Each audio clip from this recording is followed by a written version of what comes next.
شاید کسی کو نہ ملے. اور میں نے اظہار تشکر کے طور پر کہا ہے پھر کس طرح کے شاگرد مجھے ملے ہیں اتنے اچھے فرما بردار شاید کسی کو نہ ملے, اور جس طرح کے سادے اور درویش ماں باپ اللہ نے مجھے عطا فرمایا. اب تو بڑا تیز لوگوں کا زمانہ ہے نا, شاید کہیں میسر آئے. اور میں کہا کرتا ہوں اتنے فرما بردار مرید بھی نہیں ملتے, لوگ تو کہتے ہیں فرما بردار نہیں ملتے. ہمیں الحمدللہ فرما بردار تابع دار ہر لحاظ سے اچھے ملے. اس کی وجہ یہ ہے کہ جیسے مرشد اللہ نے ہمیں عطا فرمایا, ایسا کسی کو اللہ نے عطا, تو شکر کریں اللہ کی نعمتوں, شکر کریں. بس جہاں بیٹھیں گے جملے ٹوٹیں گے, جہاں بیٹھیں گے پریشانی. مجھے کچھ بندے ایسے ملتے ہیں دنیا میں جو صرف اکیلے ہی ٹھیک ہے. یعنی ابا جی نے بھی ظلم ہی کیا ساری زندگی, اماں نے بھی ظلم ہی کیا, استاد بھی سارے غلط مل گئے, اور ہر بندہ ہی انہیں, اور پھر بعد میں اولاد ملی تو نافرمان ہی مل گئی. تو میں کہتا ہوں یار یہ ہو نہیں سکتا. ویسے بہرحال چلو اگر تو کہتا ہے تو بات سمجھ میں آتی ہے کہ ہو سکتا ہے کچھ سانحہ ایسا ہو گیا ہو. اللہ کی رحمت کی بات کریں. میرے نبی کریم علیہ السلام نے فرمایا بندہ سادہ تھا پر بات پتے کی کر گیا. یہاں تک لکھا امام صفوری نے کہ قیامت کے دن اللہ ایک بندے کے لیے دوزخ کا حکم دے گا. بندہ جہنم کی طرف جا رہا ہے, فرشتے زنجیریں ڈال کے کھینچ کر لے جا رہے ہیں. بندہ جا رہا ہے دوزخ کی طرف, فرشتے کھینچتے ہیں تو وہ پھر مڑ کے پیچھے دیکھتا ہے. توجہ ہے میری بات پر؟ ادھر دیکھنا ذرا. وہ کئی دفعہ کسی کو کھینچتے ہیں نا تو مڑ مڑ کے پیچھے دیکھتا ہے. چلو آپ کو سمجھاتا ہوں, سمجھ آ جائے گی. وہ جب سکول جانے کو دل نہیں نہ کرتا تھا جی, انتے سلیکشن دینے نا اپنے بچوں کو, اور بڑا 1.5 گھنٹے کا, بچے ناراض نہ ہو جائے. جب وہ کبھی جس نلائق کا سکول جانے کو دل اور اس کو کھینچتے تھے تو وہ پلٹ پلٹ کے پیچھے جاتا نہیں. اسی طرح مدرسے میں بھی جب آتے ہیں تو کئی بچے ایسے ہوتے ہیں جو آتے نہیں تو کھینچ کھینچ کے نہیں لے جاتے کئی دفعہ. تو جب کھینچ کے فرشتے جہنم کی طرف لے جا رہے ہیں, کھینچتے ہیں تو پلٹ کے پھر پیچھے دیکھتا ہے, پھر فرشتے کھینچتے ہیں پھر پیچھے دیکھتا ہے, پھر فرشتے, ذرا نظارہ دیکھنا, دوزخ کو لے جا رہے ہیں, پلٹ پلٹ کے اللہ کی طرف دیکھتا ہے. دوزخ کا دروازہ آ گیا, پھر پیچھے دیکھ رہا ہے. رب کریم نے فرمایا اسے واپس بلاؤ. رحمت دا دریا الہی, بلاؤ اسے واپس. واپس آیا, اللہ نے فرمایا بتا تو پلٹ پلٹ کے کیا دیکھتا تھا؟ ویسے اللہ کو نہیں پتا کیا دیکھ رہا ہے, کیا دیکھ رہا تھا. تو رو پڑا, عرض کرنے لگا مالک میرا یقین تھا کہ تو بڑا ہی کریم ہے. اللہ میرا ایمان تھا تو بڑا رحیم ہے. اللہ میرا ذہن تھا تو معاف کرنے والا ہے. جب فرشتے کھینچتے تھے نا تو شیطان مجھے کہتا تھا اب تو جہنم میں جائے گا, پر میرا یقین کہتا تھا نہیں رب نے معاف کر دینا ہے, اللہ نے معافی دے دینی ہے, بخشا جاؤں گا. پھر شیطان کہتا تھا جب فرشتے کھینچتے تھے, میں کہتا تھا نہیں معافی مل جائے گی. یا اللہ دوزخ کا دروازہ آ گیا پر میری امید نہیں ٹوٹی. اللہ دروازہ جہنم کا آ گیا پر میری امید نہیں ٹوٹی. اور جب میں نے آخری دفعہ پلٹ کے دیکھا تیری آواز آئی کہ واپس لاؤ, تو میرے اندر سے آواز آئی کہ لے بھائی تیرا یقین جیت گیا ہے, تیرا ایمان جیت گیا ہے, تیرے اندر کی روحانیت کامیاب ہو گئی. بندے اور رب کی باتیں ہو رہی ہیں تو فرشتے چپ کر کے کھڑے ہیں. تو رب نے فرمایا تم خاموش کھڑے ہو. عرض کی یا اللہ اس کا کرنا کیا ہے؟ فرمایا کرنا کیا ہے؟ جو میری رحمت کی اتنی زیادہ امید رکھے اسے جہنم میں ڈال دو. یہ کیسے ہو سکتا ہے؟ اس کو پکڑو اور میرے فضل کے ساتھ اسے جنت عطا کر دو. تو پہلی بات یہ کہ اللہ کی رحمت کی امید رکھیں. صبح سے شام تک کہیں الحمدللہ. کیا کہیں؟ ایک ہوتا ہے تکبر کے طور پر بڑھ کے مارنے کے لیے ذکر کرنا, وہ منع ہے. ڈینگے نہیں مارنی بلکہ اللہ کی رحمت کا ذکر کریں. تشکر کے لب و لہجے, تشکر کے لب و لہجے. ہمارے نا لفظوں سے شکوے چھلکتے ہیں, ہمارے جملوں سے چھلکتا ہے کہ ہم پریشان ہیں, ہماری باتوں سے محسوس ہوتا ہے کہ ہم کسی وجہ سے بڑی تکلیف میں ہیں. اس کو نکال دیں. جب بندہ اللہ کی رحمت کی امید کرے گا تو اللہ بھی پھر رحمت, فضل اور کرم کے بادل ہی برسائے گا.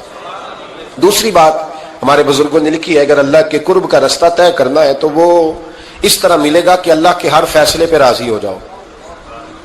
جہاں اللہ نے مجھے بٹھایا میں راضی ہو جاؤں, جہاں اللہ تبارک و تعالیٰ نے میرے بھائی کو بٹھایا ہے وہاں میرا بھائی راضی ہو. جہاں جہاں اللہ نے ہمیں بٹھایا ہے ہم اس جگہ پہ راضی. معاملہ پتہ کیا ہے؟ ہم اپنی مرضی کا فیصلہ چاہتے ہیں, اور مرضی تو اللہ کی چلے گی, مرضی اللہ کی چلے گی. میرے رسول کریم علیہ السلام نے صحابہ سے پوچھا تم کون ہو؟ حضور مومن. فرمایا ایمان کی دلیل دو.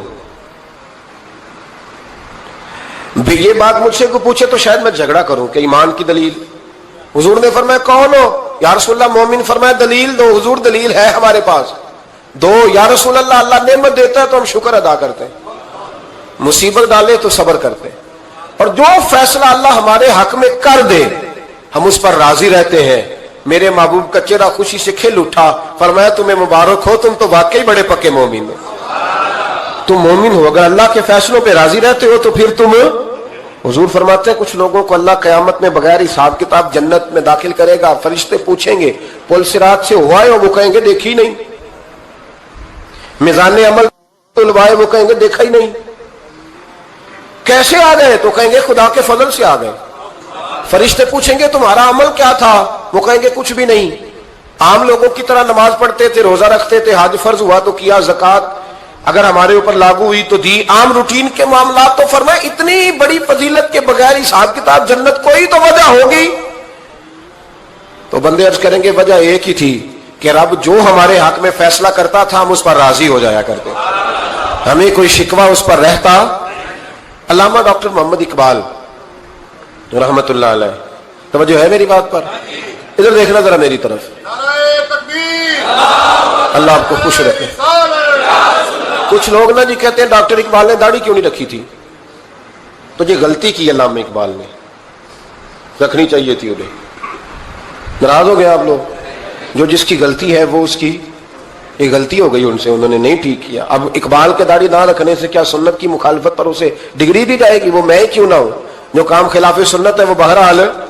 لیکن میرا سوال یہ ہے کہ اقبال نے صرف داڑھی نہیں رکھی، باقی سارے کام اچھے کیے، تو آپ باقی کے تو سارے اچھے کر لینا۔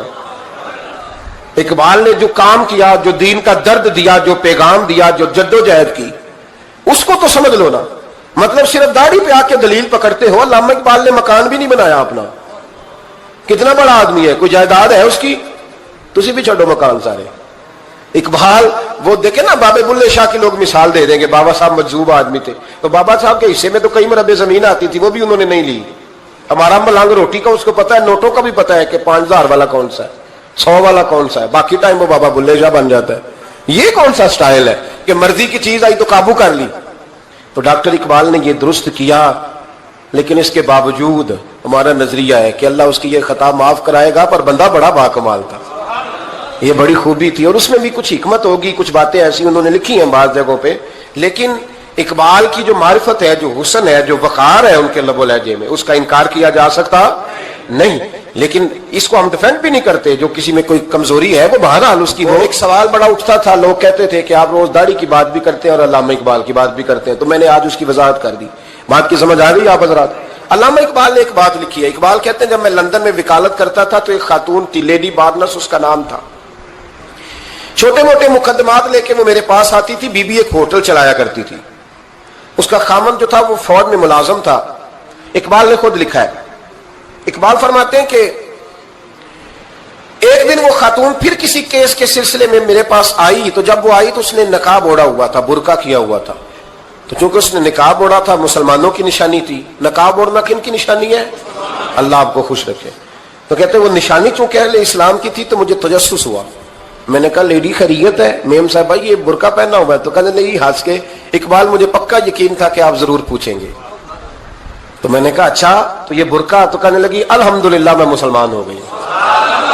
تو میں نے فوراً کہا کہ آپ کا شوہر تو فوج میں ملازم ہے، فوجی کے لیے بدلنا اور پھر ملکی قانون اور یہ چیزیں، تو کہنے لگی اس نے مجھے کیا کہنا تھا، وہ خود کلمہ پڑھ گیا۔ تو کہتی ہیں میں اور متجسس ہوا، وہ کیس کی بات کرتی تو میرا تجسس بڑھ گیا، میں نے کہا تو کیس چھوڑ یہ بتا کلمہ کیسے پڑھا؟ تو کہنے لگی اقبال اصل بات یہ ہے کہ میں نا بے اولاد تھی، خامد بھی بڑے اچھے پیسے کماتا، میں خود بھی ہوٹل چلاتی، پر ڈپریشن اور ٹینشن اور بلا وجہ کی پریشانیاں جان نہیں چھوڑ۔ یہ ٹینشن اور ڈپریشن کا نا مجھے عربی ترجمہ کوئی نہیں ملا، یہ ڈپریشن اور ٹینشن کا نا میں نے تلاش کیا ہے، لیکن مجھے عربی لغت کے اندر ان کے معنی مجھے لگتا ہے کہ اس زمانے میں یہ چیزیں تھی ہی نہیں، ہوتی تو ان کا کوئی نام بھی، یہ آج ہے نا تو اس لیے آج کے زمانے میں ہی نام ہے مفت کا، مفت کی پریشانی۔ تو کہتی ہے مجھے ٹینشن اور ڈپریشن رہتی تھی ہر وقت، بڑی میں پریشان رہتی تھی۔ میرے ساتھ ایک عجیب واقعہ ہوا کہ میرے ہوٹل میں نا ایک بابا جی برتن مانجتے تھے، بوڑھے آدمی تھے، 70 سال کے قریب عمر تھی، ان کا ایک بیٹا تھا، ایک بہو تھی، ایک پوتا تھا، لیکن وہ بیچارے بیٹا بیمار رہتا تھا تو لہذا وہ خود مزدوری کرتے،